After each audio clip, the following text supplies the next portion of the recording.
আমরা বলবো বাংলাদেশের রাষ্ট্রপ্রধান সরকার প্রধানকে আলেম ওলামাকে কোরআন হাদিসের বক্তব্য রাখা থেকে বিরত রাখলেও আপনি পারবেন না, চেষ্টা করবেন। কারণ তাদের অভ্যাস এটা, নেচার এটা, তারা এটা করবেই। যেখানেই সুযোগ পাবে হক কথা কোরআন থেকে তারা বলবেই, তাদের দোস্ত মেজার হলেও কথা বলেন ঠিক না ঠিক? মাহফিল বন্ধ করে তো মসজিদে চেতাবে, মসজিদে বন্ধ করবেন। আপনার বাপ মা মারা গেলে সেখানে দোয়া হবে না? ওই দোয়ার মধ্যে আরবি দিয়ে বাদ দেবে, কথা কয় না। আর যদি সেখানেও বাধা দেন, ঘরের ভিতরে কৌশল নিয়ে চেতাবে। এখানেও বাধা দিয়ে যদি চাপ দেওয়ালে নিয়ে যান, ওখানে তো আর বাধা দেয় না। আলেম ওলামা ওখানেও চেতাচ্ছে। জোরে কোন আল্লাহু আকবার। আমি তো দেখতে পাচ্ছি যারা ওখানে কর্মী হয়ে যায়, ওরা নেতা হয়ে ফিরে আসে। হুজুর একবার যখন গেছি বললে দেখা নেতা হয়ে গেল। জোরে কোন আল্লাহু আকবার। ওখান থেকে উনি সাইকেল নিয়ে এসে সাইকেল নিয়ে এসে ওখানে রাখে। 1 ঘন্টায় গাড়িটা ধরে চলে যায় কোথায়? সিংড়াতে, সরকারি অফিসে চাকরি।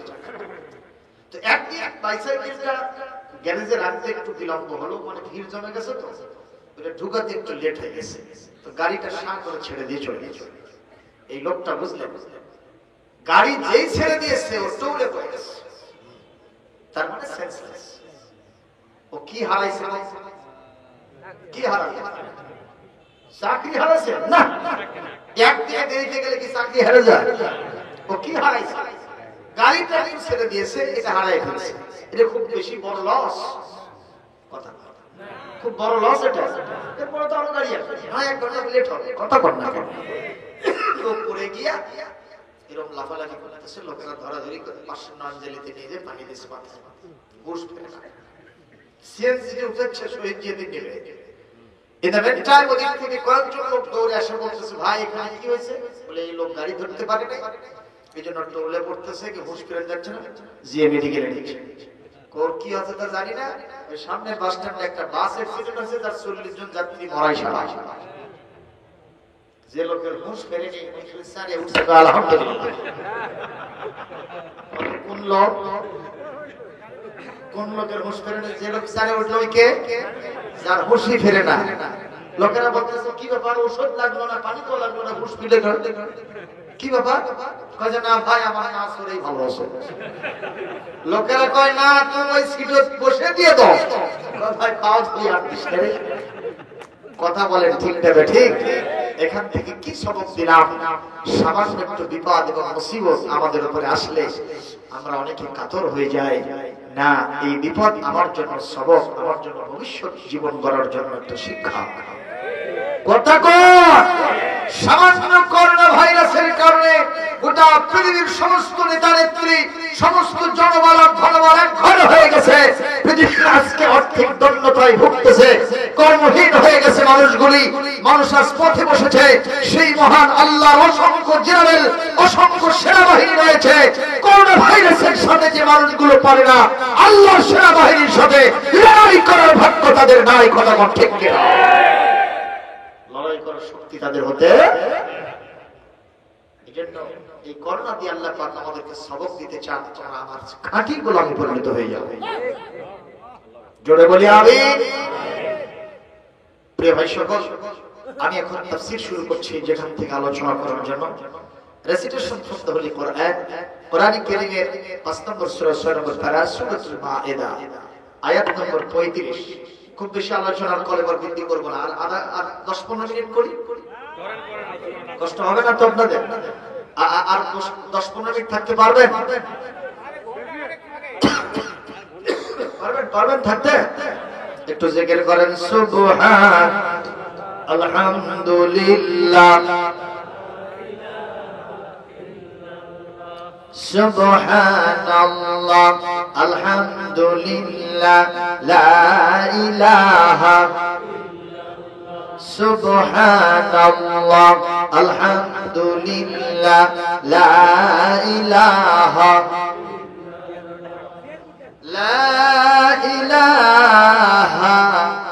ইল্লাল্লাহু মুহাম্মাদুর মুহাম্মাদুর রাসূলুল্লাহ সাল্লাল্লাহু আলাইহি ওয়াসাল্লাম। প্রিয় ভাইরা, কষ্ট পাচ্ছেন? আজকে আমি যেখান থেকে আলোচনার জন্য নিয়ত করেছি সেটা হলো এই, আমাদের বাংলাদেশে ইসলামের কাজ হচ্ছে মোটামুটি তিনটি ধারায়। কয়টা একটু বলে? এক নম্বর ধারা হলো আমাদের দেশে পীর মাশায়েখরা তারা কিন্তু তালকিন তরবিয়ত দিচ্ছে তার পরিধানদেরকে, ঠিক কি? তার মধ্যে কিছু ভালো আছে, আবার কিছু ভণ্ড আছে। চাচা মেয়ে কথা বলে ভণ্ড আছে না? ভণ্ড কারা? যারা বলে পানির তলে আগুন জ্বলে, পানির তলে আগুন জ্বলে, ধর বাতাসে নেবে না, আমার বাবার মুড়ি ধুলে নামাজ রোজা লাগে না। এরা কি? যেরকম আমি ডুব দিয়েছি প্রেম দরিয়ায়, তোমারি কদমে হিয়ে হিয়ে হিয়ে হিয়ে, পাইব বলে ঘুরি রে খাজা, তোমারি কদমে হিয়ে হিয়ে হিয়ে হিয়ে, তুমি বাবা গোলাপেরি ফুল, তুমি বাবা নূরেরি পুতুল। একটু জোরে কি নাউজুবিল্লাহ বলা যায় না? ওনার বাবা কি নূরের পুতুল হতে পারে? আমার সোনার নবীজি তিনি নূর না মাটি, এটা নিয়ে ইখতিলাফুল উলামা আছে না নাই? আলেমদের মধ্যে মতবিরোধ আছে। একদল বলছে রাসূল নূরের তৈরি, আরেক দল বলছে রাসূল মাটির তৈরি। এইরকম সুলসুলি কিলে কিলে আলেমদের মধ্যে আছে না নাই? সেখানে ওর বাবাকে নূরের পুতুল বানাইছে। জোরে কর নাউজুবিল্লাহ। এই সব ওলিউল্লাহদের যিনি শিরোমণি গাউসুল আজম যারা বলা হয়, অনেকে বলে থাকে কিন্তু ঠিক না, সত্যটা ওনার সামনে। তবে উনি মহিউদ্দিন আব্দুল কাদের জিলানী রাহমাতুল্লাহ আলাইহি ওনার এক শাগির্দ জিজ্ঞেস করছিলেন, ও আমার মুর্শিদ, আপনি বলেন তো সাহাবীদের যে মর্যাদা আপনার মর্যাদার মধ্যে তুলনা কি? সাহাবীদের সমান মর্যাদা কি আপনার হবে? মহিউদ্দিন আব্দুল কাদের জিলানী রাহমাতুল্লাহ আলাইহি বলেছিলেন, কি আশ্চর্য কথা, কার সাথে কি তুলনা দাও?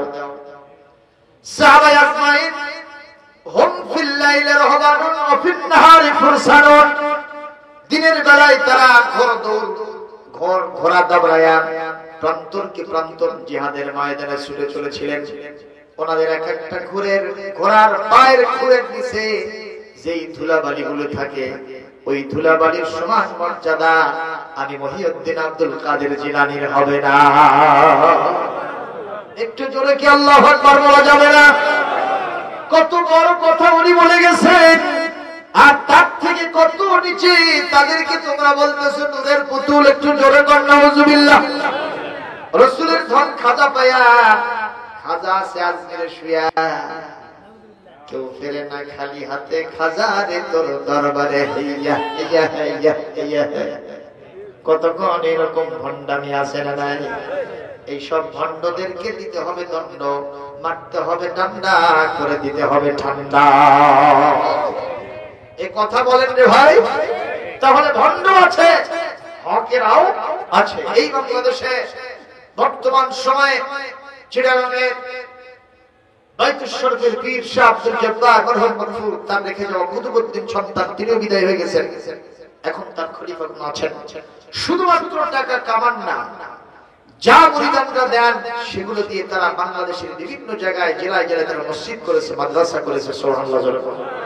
আর তিসরা হুজুর যে বাড়িতে থেকে গেছেন, সেই বাড়িটা এখন পর্যন্ত টিনের ছাপরা দেওয়া বাড়ি। আল্লাহু আকবার। অথচ ঢাকা মহানগরীতে অনেক পীরেরা আছেন যারা মুরিদানদের কাছ থেকে হাদিয়া তুলে তুলে এক একটা সুপার মার্কেটের মালিক হয়ে গেছে। তারা চিৎকার দেন আল্লাহু আকবার, চিৎকার দিয়ে বলেন নাউজুবিল্লাহ। উনি টাকা এইভাবে শুধু পকেট বোঝাই করে না, উনি দিনের জন্য খরচ করেছেন। সুবহানাল্লাহ। আর একজন বর্তমানে এসেছেন, যার নাম হলো ডক্টর ইনায়েতুল্লাহ আব্বাসী। নাম শুনেন নাই? উনি অত্যন্ত হক মানুষ, নীতির ক্ষেত্রে ওনার কারোর সাথে কোনো আপোষ নেই। সুবহানাল্লাহ। এখন ভাইরাল হয়ে গেছে না, উনি হক কথা বলা শুরু করেছিলেন, যত ভণ্ডরা সব এক জায়গায় দাঁড়ায় গেছে তার বিরুদ্ধে। কথা বলেন ঠিক ঠিক। আমরা বলতে চাই ডক্টর ইনায়েতুল্লাহ আব্বাসী, আপনি এই জাতির গর্বিত সন্তান, পীরদের আপনি গর্বিত সন্তান। আপনি আপনার নীতি এবং আদর্শ নিয়ে, কোরআন সুন্নাহর প্রচার নিয়ে প্রান্তরকে প্রান্তর ছুড়ে চলেন, বাংলাদেশের সকল আলেমরা আপনাকে সমর্থন দিয়ে দেবে। ঠিক কি না? এইসব অলিউল্লাহদের মাধ্যমে বাংলাদেশে খেদমত আছে আলহামদুলিল্লাহ। ভারত থেকে ফুরফুরা শরীফের আলা হযরত আবু বকর সিদ্দিক আল কুরাইশি রাহমাতুল্লাহ আলাইহি গুনাহগার আওলাদ যারা ছিলেন তারা ভালো খারাপ, তারা এই দেশে এসে মানুষকে নামাজ রোজা শিখিয়েছেন, আমাদের মেয়েদের পর্দা শিখিয়েছেন। কথা বলেন তো, আমরা ভালো বলি, কিন্তু ভণ্ডদেরকে ভণ্ড বলতেই হবে রে ভাই। ভালোকে ভালো বলবেন না, খারাপকে খারাপ বলবেন না। এইটা সংস্কৃতি আমার দেশে নাই, এই কারণেই তো সুলসুলি আর কিলেকিলি হচ্ছে। মুক্তিযুদ্ধে এই যে আজকে রাত 12টার পরে যখন শুরু হয়ে গেছে, এই যে ডুকুর ডুকুর বাজতেছে না, এখন দেখবেন সব জায়গায় শহীদ মিনারে ফুল দেওয়া হবে শহীদানদের দিয়া। নিঃসন্দেহে আমরাও শহীদানদের জন্য ফুল দিব না, তবে এই মুহূর্তে সকলকে নিয়ে আমরা দোয়া করবো কার কাছে? যারা মারা গেছেন তাদেরকে ফুলের দরকার আছে, তাদের কি এরকম ফুলের স্তবকের দরকার আছে? কথা বল না কেন? তাদের জন্য তোপধ্বনির দরকার আছে, তাদের জন্য সেলুইট প্রয়োজন আছে, তাদের জন্য শহীদ মিনারের প্রয়োজন নাই, তাদের জন্য প্রয়োজন হলো আমল, তাদের জন্য সওয়াব আর নেকি দোয়া করে কোন ঠিক কিনা? আমরা হুজুররা সেটাই দেবো ইনশাআল্লাহ। জোরে বলেন না ইনশাআল্লাহ। এখন বলবে এক সাগর রক্তের বিনিময়ে বাংলার স্বাধীনতা আনলে যারা, আমরা তোমাদের ভুলবো না, আমরা তোমাদের ভুলবো না। কিছুক্ষণ আগে বলবে কি বলবে না? শুরু হয়ে গেছে না যায় নাই? কথা কর না কেন? মুসলমান যেই শিল্পী সাহেবা এই গান গাইলো, যেই নেতা তার বক্তৃতা এই গানের কলি বলল, সেই নেতার আপাত মস্তক খুললে এই দেশের কাপড় পাওয়া যায় না, জুতো পাওয়া যায় না। কথা কয় না কেন? যেই শিল্পী এই গান গাচ্ছে ওরা আপাত মস্তক খুলতে দেখা যাবে দেশের কাপড় নাই, পার্শ্ববর্তী দেশের কাপড়। কথা কর না কেন? এগুলো সব আইওয়াস, এগুলো সব সস্তা জনপ্রিয়তা নেওয়ার চেষ্টা। কথা কন ঠিক কিনা? আমরা মনে করব এই দেশের স্বাধীনতার জন্য মরহুম প্রেসিডেন্ট বঙ্গবন্ধু শেখ মুজিবুর রহমানের অবদান আছে না নাই? জোরে বলেন না আছে না নাই? ওনাকে আমরা সম্মান দিব, ওনার জন্য দোয়া করব, ওনার আলো আয়ারের জন্য আমরা দোয়া করব, ওনার রেখে যাওয়া জন্মভূমির জন্য দেশের জন্য আমরা আল্লাহর কাছে দোয়া করব, ঠিক কিনা? কিন্তু ওনার সাথে আরো মানুষের অবদান আছে, কি সত্য না মিথ্যা? কথা কোন আছে না নেই? যদি মনে করি শুধু উনি একাই আছেন আর কেউ নাই, তাহলে কিন্তু আমরা ভালোরে ভালো আর মন্দরে মন্দ বলতে পারলাম না। যেটা ভালো সেটাকে ভালোই বলতে হবে। এই নির্দেশটা কার? আরো জোরে কোন এই নির্দেশটা কার? আমরা সব সময় ভালোর পক্ষে থাকব, আমরা কালোর সাথে কখনো যাব না। ইদফা বিল্লাতি হিয়া আহসানু ফাইযাল্লাযী বাইনাকা ওয়া বাইনাহু আদাওয়াতুন কাআন্নাহু ওয়ালিয়্যুন হামীদ। একটু জোরে বলেন আল্লাহু আকবার। মুসলমান কষ্ট পাইলেন কি? যেটা ভালো সেটা ভালো বলবো, আর যেটা কালো কালোই বলবো। কথা বলতে হবে, ঠিক না ঠিক? তাহলে একটা খেদমত আছে আমাদের দেশে মাশায়েখ। 2 নম্বর আগেই বলেছি তাবলীগের খেদমত আছে না নাই? 3 নম্বর আমার দেশে ইসলামী আন্দোলন আছে না নাই? তাদের চিন্তা হলো এই কোরআনে কারীম শুধু পড়লে হবে না, কোরআনে কারীমের অনেক ল আছে, বিধান আছে, যেগুলো জুডিশিয়াল ল, যেগুলো আদালতে চালাতে হবে। যখন বলেন তো এই কোরআনে হাত কাটার আইন আছে না নাই? এটা কি আমি ইচ্ছা করলেই পারবো? এর জন্য আদালতে যেতে হবে, কি হবে না? এই কোরআনে জিনা করলে সঙ্গে সাথ, এই কোরআনে হত্যা করলে তার কিসাসের বিধান, এই কোরআনে মদ খাইলে তার কি বিধান, এই কোরআনে অপবাদ দিলে তার কি বিধান, ডাকাতি করলে তার কি বিধান, এগুলো কোরআনে আছে না নাই? এই বিধানগুলি ব্যক্তিগতভাবে কেউ কখনো মানতে পারবে না। একজন ইমাম সাহেবের এই ক্ষমতা নাই আমার মসজিদের আশেপাশে যে কেউ যদি চুরি করে ওর হাতটা কেটে দিব, ইমামের ক্ষমতা আছে? এই রাষ্ট্রের ভিতরে থেকে এটা সে কখনো করতে পারবে না। তাহলে এই কোরআন দিয়া রাষ্ট্রের কিছু কিছু বিধান পরিবর্তন করতে হবে। এরকম কিছু আন্দোলন আমার দেশে আছে না নাই? তাহলে এই 3টি ধারায় আমার দেশে ইসলামের কথা না বললে কিন্তু উল্টো দিকে হবে। কথা বলেন, কথা বলেন। কিন্তু দুঃখজনক হলো সত্য, আমরা কেউ কারো দেখতে পারি না। কেউ কাউকে দেখতে পারে, আছে না নাই? এজন্য একজন কবি আফসোস করে বলছে, কেন আমরা এই ধরনের আপত্তি করি, কেন আমরা এই ধরনের চুলাচুলি কিলাকিলি করি, ইখতিলাফ করি, মতবিরোধ করি? ইখতিলাফ তো থাকতেই পারে, কিন্তু ইফতিরাক হয় কেন, বিচ্ছিন্নতা হয় কেন? কথা বলে ঠিক। নামাজের ব্যাপারে কেউ বলছে রফিয়া দায়ী করতে হবে, কেউ বলছে না করলেও চলবে, আমিন জোরে বাজতে কথা কয় না। কেউ বলছে নবী সালাম আলাইকুম করে দাঁড়াতে হবে, কেউ বলছে না দাঁড়ালেও চলবে, কেউ বলতেছে নুরের তৈরি, কেউ বলতেছে মাটির তৈরি, তারাবি 8 রাকাত বিশ্বাস আছে না নাই? কথা কয় না, আছে না ভাই? এটার জন্য আমাদের মধ্যে মারামারি হবে কেন, ইফতিরাক হবে কেন, একদল আরেকদলকে কেন বলবো জাহান্নামে গেছে? আছে না এরকম? একজন কবি আফসোস করে বলছে সেই কথা, আমাদের প্রভু এক নবীর উম্মত, জীবন বিধান ওই শিবানী কোরআন, তবে কেন এখনো হে মুসলমান এখো করিয়া হো ভাই বাইতুল্লাহ, কথা বলেন, বাইতুল্লাহ মদিনা শরীফ, উহুদের মাঠে, উহুদের পাহাড়ে, বদরের মাঠে, একটা তো জীবন আর মরণ একটাই, একটা তো জীবন আর মরণ যে একটাই, একসাথে মিলে মিশে একটাই প্রাণ, আমাদের প্রভু এক নবীর উম্মত, জীবন বিধান ওই শিবানী কোরআন, তবে কেন এখনো হে মুসলমান এখো করিয়া হো ভাই? কথা বলেন না কেন, ঠিক না? আমাদের রব কয়জন? তিনি কে?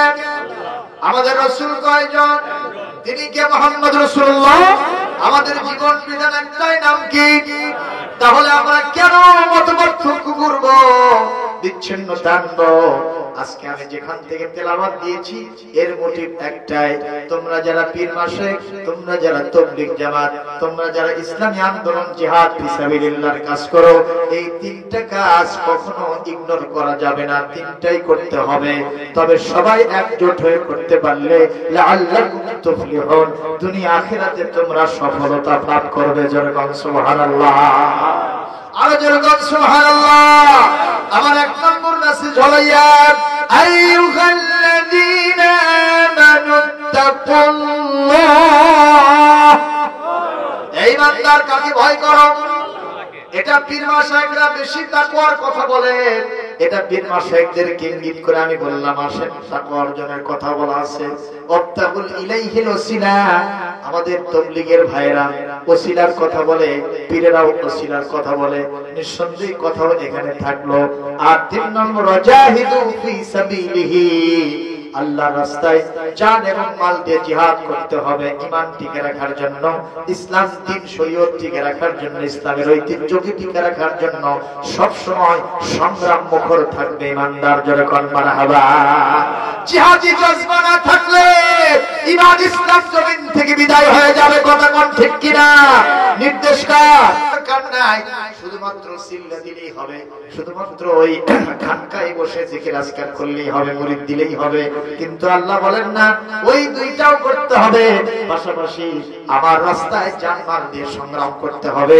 তাহলে দুনিয়া আখিরাতে তোমাদেরকে সফলতা দিবেন কে? জোরে বলি আমিন। বলেন এই কাজগুলো যদি আমরা করতে পারি আমাদের জন্য সফলতা দিবেন কে? আল্লাহ। সত্যি করে বলছি, এই তিনটা কাজ যদি আমরা করতে পারি আমরা সবাই এক পথে থাকতে পারবো। বলে আমিন। আসলে বাংলাদেশে আলেমদের ভিতরে যে মতপার্থক্যটা, এটা কিন্তু খুব বেশি নয়। আমাকে একদিন আমার বুঝছেন এক মুসল্লি আমাকে জিজ্ঞেস করতেছে, হুজুর কি আর বলবো, আমি একদিন বসে আসি তো আমার স্ত্রী এসে বলতেছে, তার স্বামী 6টা মাস হয়ে গেল, আব্বা যেন অসুস্থ, একটু বাড়িতে যাব, আমার বাপের বাড়ি যাবার চাই, একটু অনুমতি কি পাই?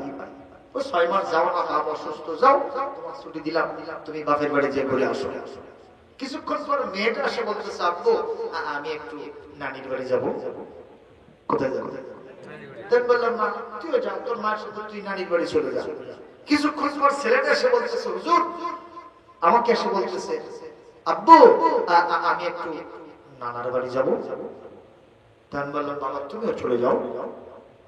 তো ওরা যখন তিনজন বাড়িতে গেল, আমার স্ত্রী গেল বাপের বাড়ি, আমার মেয়েটা গেল আর নানির বাড়ি, আমার ছেলেটা গেল আর নানার বাড়ি। আমি চিন্তা করলাম আমি বসে কি করবো, আমি একটু শ্বশুর বাড়ি যাবো।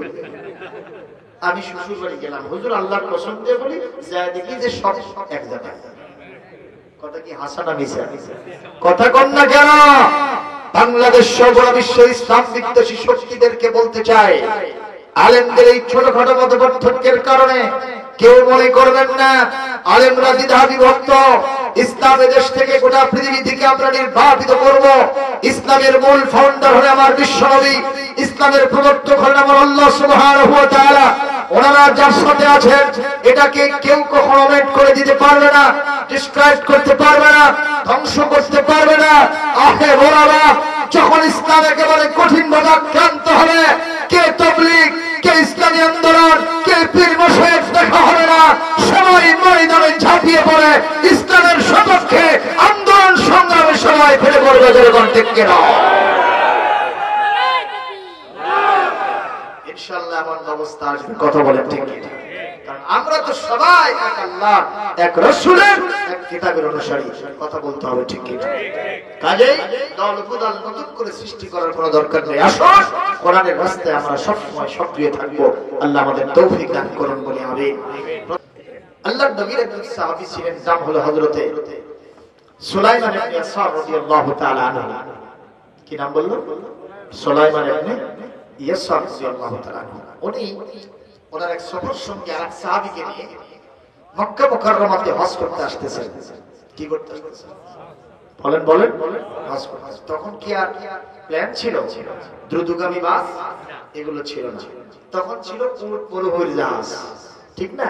ওইটা নিয়ে আসতে অনেক দিন সময় লেগে যেত। তো এখন ওনার সঙ্গীকে নিয়ে সঙ্গে আসতে করে 3 দিন পরে আবহাওয়া নামক একটা জায়গায় এসে ওনাদের ক্ষুধাও লেগে গেছে, একটু রেস্টের প্রয়োজন। পাহাড়ের পাশে একটা তাঁবু গেছে। সুলাইমান ইবনে ইয়াসার রাদিয়াল্লাহু তাআলা আনহু তিনি অত্যন্ত সুপুরুষ এবং সৌন্দর্যের অধিকারী ছিলেন। সুবহানাল্লাহ বলে কথা। মানুষের সৌন্দর্য সবচেয়ে বেশি না? অন্যান্য প্রাণীর চাইতে মানুষের সৌন্দর্য বেশি না কম? এই কথা কার ভাষা? আল্লাহ কি বলছেন?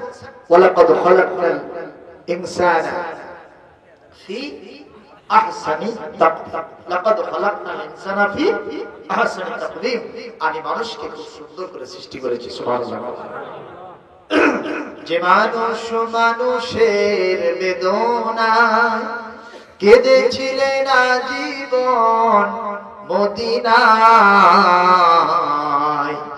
সেই মানুষ যদি হয় এত সুন্দর, না জানি তাহলে তুমি কত সুন্দর,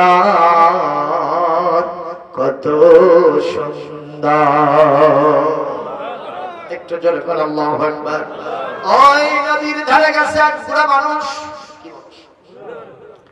একেবারে এরকম এনার থেকে উৎসাহে পানি অস্থি মধ্যে একাকার। এক বুড়া মানুষ নদীর ধারে গেছে, নজর করে দেখা যায় রূপসী সুন্দরী এক মহিলা গেছে একটা কলস নিয়ে নদী থেকে পানি নিতে।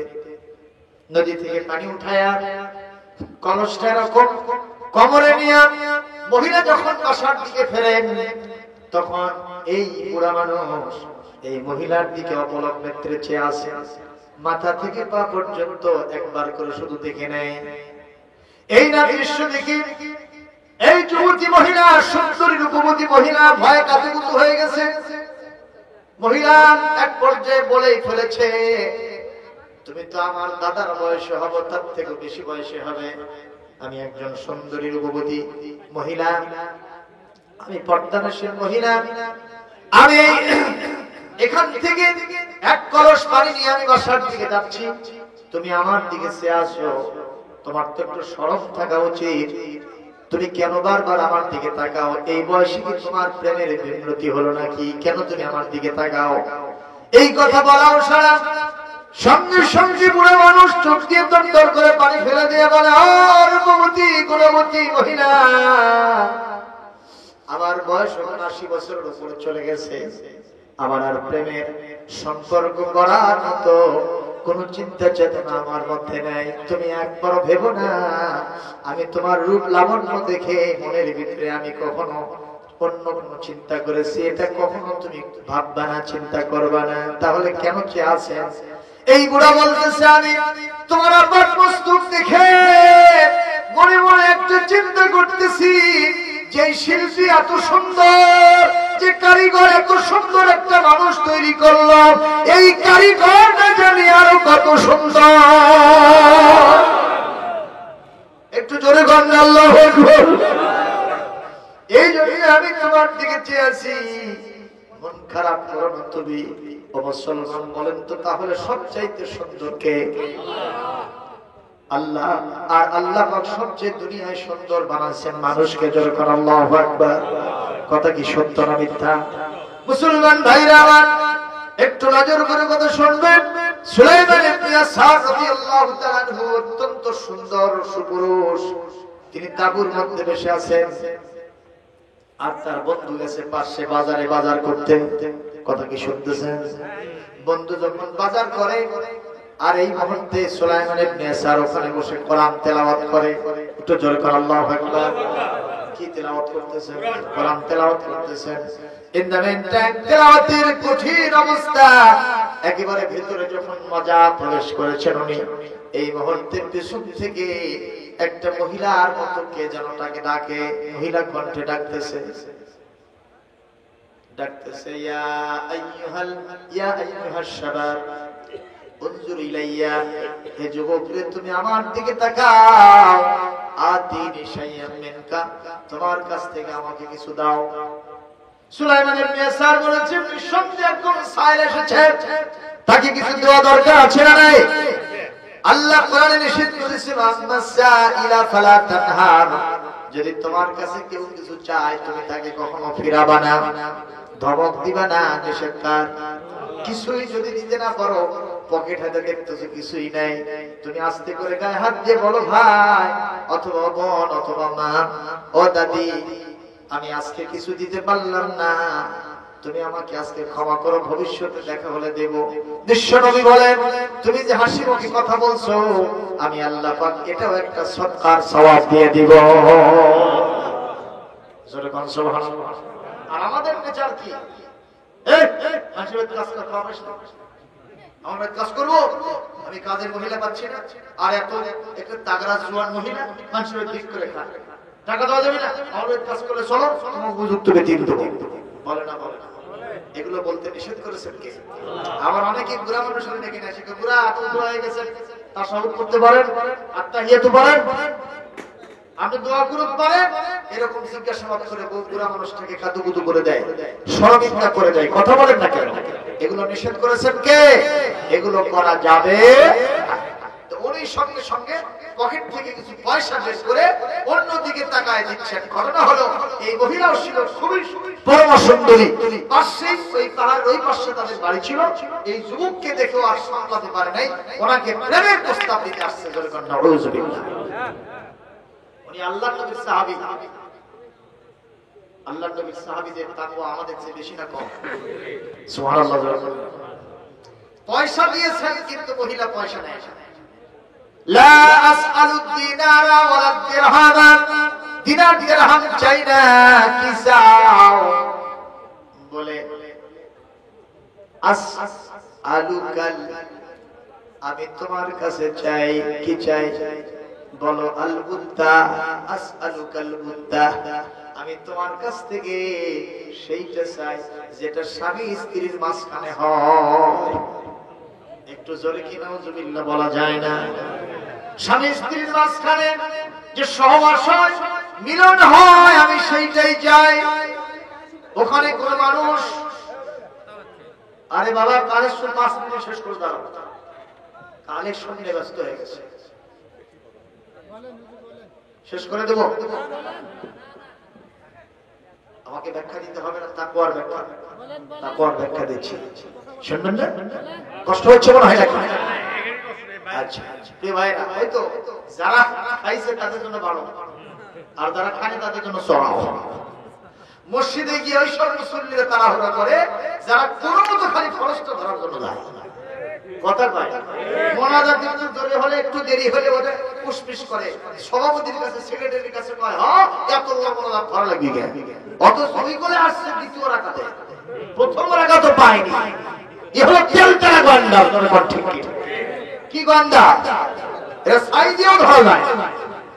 আর সেই মুসল্লি খুতবা শোনার জন্য 1 ঘন্টা 2 ঘন্টা আগে মসজিদে বসেছে, উনি শেষ মোনাজাত করে ইমামের সাথে দেখা সাক্ষাৎ করে তারপরে যায়, তাও যেতে চায় না, ইমামকে ছাড়ে না, ওর কোনো আপত্তি নেই। আর উনি এসে 7 টাকা ধরছে, ওরই বড় টেনশন। কথা কয় না? এগুলো সমস্যা আছে, অ্যালার্জি আছে, খুব নজর করতে। সুলাইমান ইবনে ইয়াসার যেই বলেছে স্বামী স্ত্রীর মাঝে যেটা হয় আমি সেটাই চাই, এইটা বলাও সারা। সুলাইমান ইবনে ইয়াসার সিজদায় পড়ে গিয়া টুকরে কেঁদে ওঠাও সারা। এমন কান্দা গড়াগড়ি দিয়ে কান্না শুরু করে দিয়েছেন উনি। এই কান্নার আর কোনো শেষ নাই, কাঁদতে কাঁদতে ডিসহার্টেড হয়ে গেছে। এই দৃশ্য দেখে মহিলা লেজ গোটায় নিয়ে ভয়ের ঠেলায় ওখান থেকে পালায় চলে গেছে। মহিলার চিন্তা, কিছুক্ষণ যদি আমি থাকি এই লোকটা কাঁদতে কাঁদতে কলিজা ফেটে মারা যাবে, আমি আসামি হয়ে যেতে পারি, কাজী জীবন বাঁচাই বাবা। ওখান থেকে সরে চলে গেছে, কিন্তু ওনার কান্না বন্ধ হয় না। ইতিমধ্যেই ওই বন্ধু বাজার করে নিয়ে ফিরে আসছে। রাস্তার ভিতরে যখন ওনার আশার প্রভাবটা, আসরটা চিহ্নটা উনি দেখতে পান, বুঝতে পারেন, উনি আস্তে করে নিজের চোখটা মুছে ফেলেন, কান্নাটা বন্ধ করার চেষ্টা করেন। কিন্তু এতক্ষণ যিনি ফুঁসিয়ে ফুঁপিয়ে ফুঁপিয়ে কেঁদেছেন, বলেন তো এত দ্রুত কি সে কান্নার আসরটা বন্ধ করা যাবে? এই দৃশ্য থাকবে কি থাকবে না? চিহ্ন থাকবে কি থাকবে না? বন্ধু এসে বলতেছে, তোমার চোখ খোলা কেন? নিশ্চয় কান্না করেছ। এই যে তোমার নাক দিয়ে স্লেমা বের হয়েছে কান্নার কারণে, এটা কেন হলো? তোমার নাক লাল দেখা যাচ্ছে, নিঃসন্দেহে কান্দেছে। তো সোজা কান্না না, বড় কান্না। কি জন্য কাঁদছো বলো? বলতে চায় না, ও বন্ধু ছাড়ে না। এক পর্যায়ে বলছে, ভাই কিছুই না, এরকম একটা ঘটনা ঘটে গেছে, তুমি কাউকে জানাইও না। এই কথা বলাও সারা। এই বন্ধুর কান্না বন্ধ, বাজারকারীর বন্ধু কান্না আবার শুরু হয়ে গেছে। এমন কান্নার ছাড়ে না। প্রথম বন্ধু সুলাইমান জিজ্ঞেস করছে, ভাই এখন তুমি কান্দো কেন সেটা কও। ওই ভাই রে, আমি কান্দি কেন? শোন, আমার ঈমানটা তুই দুর্বল। এই জায়গাতে কেউ ছিল না, মহিলা অত্যন্ত রূপবতী গুণবতী, সেই মহিলাকে চান্স দাও নাই। সেই মহিলা তোমার কাছে প্রেমের প্রস্তাব দিয়েছে, তুমি সেজন্য আল্লাহর ভয়তে কেঁদেছো। যদি আমি থাকতাম মনে হয় মহিলাকে আমি জড়িয়ে ধরতাম, মহিলার সাথে আমি কাজটা সম্পূর্ণ করতাম। এই তোমার যে আমার যে এত বড় ঈমান, এত দামের ঈমান, পাহাড়ের মতো অটল অবিচল ঈমান, আমি এই কারণে আবার কান্না শুরু করে দিয়েছি। আপনারা বলেন তো, সুলাইমান ইবনে ইয়াসার পুলিশের ভয় দেখে কেঁদেছেন, আর্মি বিজিবির ভয় দেখে কেঁদেছেন, র্যাবের ভয় দেখে কেঁদেছেন, কার ভয় দেখে কাঁদলেন? একটু জোরে কোন। এই ভয়টার নাম হলো তাকওয়া। কি নাম? আরো জোরে কোন, কি নাম? এই তাকওয়া নামক লাগাম যদি কারোর সাথে থাকে, এ মানুষ দুর্নীতি করতে পারে না, এ মানুষ লুচ্চাগুন্ডা হতে পারে না, এ মানুষ সিটার বাটপার হতে পারে না, চোর ডাকাত, মানুষ হত্যাকারী, এ জেনাখুর, ধর্ষণকারী হতে পারে। এই তাকওয়া কি আমরা গ্রহণ করতে রাজি আছি? ইনশাআল্লাহ আগামীকাল থেকে 5 ওয়াক্ত নামাজ পড়ব কার ভয়তে? জোরে কোন। রোজা রাখবো কার ভয়তে? সুদ খাবো না কার ভয়তে? ঘুষ খাবো না কার ভয়তে? মানুষের উপরে জুলুম করবো না কার ভয়তে? আল্লাহ পাক আমাদের সবাইকে কবুল করুন। জোরে কোন আমিন। রব্বানা যালামনা أنفسنا وإن لم تغفر لنا وترحمنا لنكونن من الخاسرين رب العالمين। এই গ্রামের গোয়ালজানি গ্রামের জামে মসজিদের উন্নয়ন কল্পে আয়োজিত আজকের মাহফিল সেই সন্ধ্যা থেকে এতক্ষণ পর্যন্ত চলতে থাকলো। হযরত উলামায়ে কেরাম কোরআন হাদিসের বক্তব্য দিয়েছেন। আমি গুনাহগার প্রায় 2.5 ঘন্টা আলোচনা পেশ করলাম। আপনার আজিমুস শান দরবারে মাহফিলটাকে কবুল করে নেন। বদৌলতে আমরা যারা গুনাহগার, খতাকার, বদকার, সিয়াকার, পাপাচার বান্দা বান্দি, আল্লাহ অতীতের দিকে তাকাইলে গুনাহ ছাড়া কিছুই আমরা দেখতে পাই না। রব্বুল আলামিন এগুলো যদি আপনি মুআখাযা করেন, জবাব দিয়ে পারতে জান্নাতে যাওয়ার কোনো সুযোগ থাকবে না, জাহান্নাম ছাড়া উপায় হবে না। শাবান মাসের দ্বিতীয় জুমায় বড় আশা নিয়ে আপন বেঁধেছি, দোকানে হাত তুলে ধরেছি। আল্লাহ মেহেরবানি করে আমাদের জীবনের সমস্ত গুনাহ খাতা নিজ গুণে ক্ষমা করে মাসুম বেগুনাহ বানায় বাড়িতে ফিরায় নেন। রব্বুল আলামিন আজকের মাহফিল থেকে যা সওয়াব দিবেন হাদিয়া সোনার মদিনায় বিশ্ব নবীর রওজা মুবারকে পৌঁছায় দেন। तमाम পৃথিবীর মাটির নিচে যত মুমিন মুমিনাত শুয়ে আছেন তাদের আরওয়ার পরে সওয়াব পৌঁছায় দেন। খাস করে আমাদের মাঝ থেকে জনম দুঃখিনী মা জনমের মতো যাদের বিদায় হয়ে কবরস্থ হয়েছে, কত যে কষ্ট করেছেন আমাদেরকে নিয়া, ভুক্তভোগী মা ছাড়া কেউ বুঝবে না। ওই মায়ের জন্য যদি বুকের চামড়া দিয়া একজোড়া জুতা বানায় দেই, উনি যা করেছেন ওনার ঋণ শোধ করা সম্ভব হবে না। আমাদের বাপজান যা করেছেন ওনার জন্য যদি আমরা জুতা বানায় দেই বুকের চামড়া দিয়ে, ওনার ঋণ আমরা শোধ করতে পারবো না। শুধু দোয়া করে দিলাম ওনাদের কবরগুলি জান্নাতের টুকরা বানায় দেন। সবাই মিলে পড়েন রব্বির হামহুমা কামা রব্বায়ানি সগীরা। আয় আল্লাহ তাআলা আমাদের দরদের মা বাপ এখনো যাদের জিন্দা আছেন হায়াত দারাজ করে দেন। অসুস্থতা থাকলে শিফা আজিলা কামিল হায়াতে তাইয়্যিবা তওয়িলা দান করেন। আল্লাহ তাআলা বিশেষ করে আমাদের দাদা দাদি, নানা নানি, ভাই বোন, আত্মীয় স্বজন, বিবি সন্তানাদি, শ্বশুর শাশুড়ি, এই গ্রামের বিভিন্ন পুকুর পাড়ে বারজানে গোরস্থানে যারা শুয়ে আছেন, আল্লাহ তাদের সকলের আরওয়াহ মুবারকে সওয়াব পৌঁছায় দেন। এই মাহফিলকে তাদের সকলের জন্য নাজাতের ওসিলা বানায় দেন। রব্বুল আলামিন বিশেষ করে দোয়া করি আমরা যারা জিন্দা আছি, আমাদের এই জীবনের ইতিহাস, বাংলাদেশের জন্য ইতিহাস। 1971 সালে এই 25 মার্চের কালো রাত্রিতে অপারেশন সার্চলাইট পাকিস্তানি হানাদার বাহিনী ওই ঢাকা মহানগরীতে সমস্ত ইলেকট্রিসিটির সমস্ত বন্ধ করে দিয়া, কারেন্ট বন্ধ করে দিয়া নিরস্ত্র বাঙালির উপরে ঝাঁপিয়ে পড়েছিল। আয়নার মতো গুলি করে করে পাখির মতো শেষ করে দিয়েছিল। আল্লাহ তাআলা হাজার হাজার মানুষ ওই রাত্রিতে প্রাণ দিয়েছিল মহান স্বাধীনতা মুক্তিযুদ্ধের জন্য। আজকে আমরা তাদের জন্য দোয়া করব। আমার এই জাতির জন্য সামান্য অবদান যারা পেশ করলেন, মেহেরবানি করে তাদের কবরগুলি জান্নাতের টুকরা বানায় দেন। যাদের ঈমান ছিল মুসলমান তাদেরকে জান্নাতি হিসেবে কবুল করে নেন। ছোট বড় গুনাহ খাতা থাকলে maaf করে দেন। কবরগুলিকে জান্নাতের বাগিচা বানায় দেন। রব্বুল আলামিন আগামীকাল মহান স্বাধীনতা ও জাতীয় দিবসের 50তম দিবস, আল্লাহ তাআলা স্বাধীনতার সুবর্ণ জয়ন্তী পালন হবে। মেহেরবানি করে এই দেশের জন্য, জাতির জন্য, মুসলমান সবাইকে আমরা সবার জন্য কাজ করার তৌফিক দিয়ে দেন। কিয়ামত পর্যন্ত দেশের প্রতি ইঞ্চি জমিনের স্বাধীনতা আপনি বজায় রেখে দেন। আল্লাহ তাআলা দল মত নির্বিশেষে আমার এই দেশকে এগিয়ে নেওয়ার জন্য, স্বাধীন সার্বভৌম দেশটাকে সামনে এগিয়ে নিয়ে যাওয়ার জন্য আমাদের সবাইকে ঐক্যমত করে দেন। দলমত নির্বিশেষে রাজনৈতিক ভেদাভেদ ভুলে গিয়া সবাই কাঁধে কাঁধ মিলিয়ে দেশের জন্য, জাতির জন্য, ইসলামের জন্য কাজ করার তৌফিক দিয়ে দেন।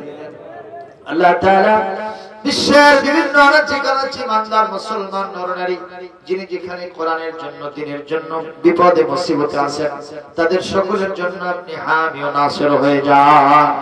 আল্লাহ তাআলা আমাদের উপর থেকে আসমানি বালা, জমিনি বালা, সব বালা মুসিবত উঠায় না।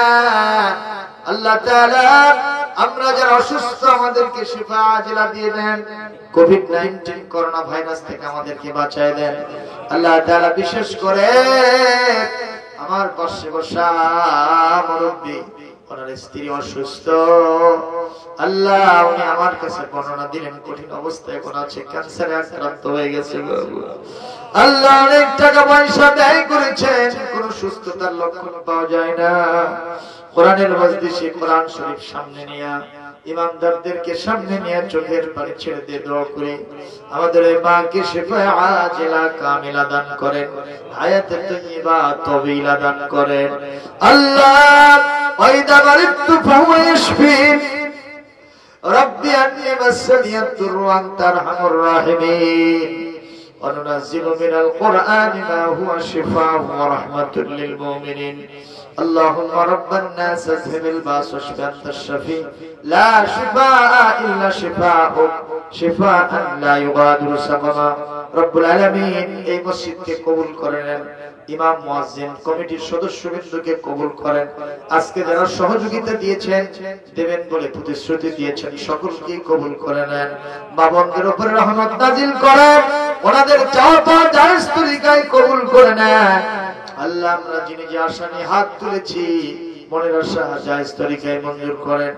আমার ভাইজান রাজা ভাই আমার নিকটতম মানুষ, আল্লাহ তাআলা ওনার বাবা না মা ওখানে গোরস্থানে শুয়ে আছে, আল্লাহ তাআলা মেহেরবানি করে ওনার আব্বার কবরটাকে জান্নাতের টুকরা বানায়া দেন। সভাপতি মহোদয় মুরব্বী মানুষ হায়াতে তাইয়্যিবা দেন, সেক্রেটারি কেশিয়ারকে কবুল করেন। আমাদের জন্য বেশি ভূমিকা যারা পালন করলেন তার ভিতরে আমার তরুণ মুফাসসির পরিষদ বগুড়া জেলা কমিটির সদস্য, শেরপুর উপজেলার সদস্য আমার ছোট ভাইকে আল্লাহ কবুল করে নেন। আল্লাহ সকলের জন্য দোয়া করে এই আশায় হাত নামালাম যে আমাদের দোয়া শুনেছেন, জেনেছেন এবং কবুল করে নিয়েছেন। ربنا تقبل منا إنك أنت السميع العليم وتب علينا إنك أنت التواب الرحيم سبحان ربك رب العزة عما يصفون وسلام على المرسلين والحمد لله رب العالمين واجعل آخر كلامنا عند الموت لا إله إلا الله محمد رسول الله।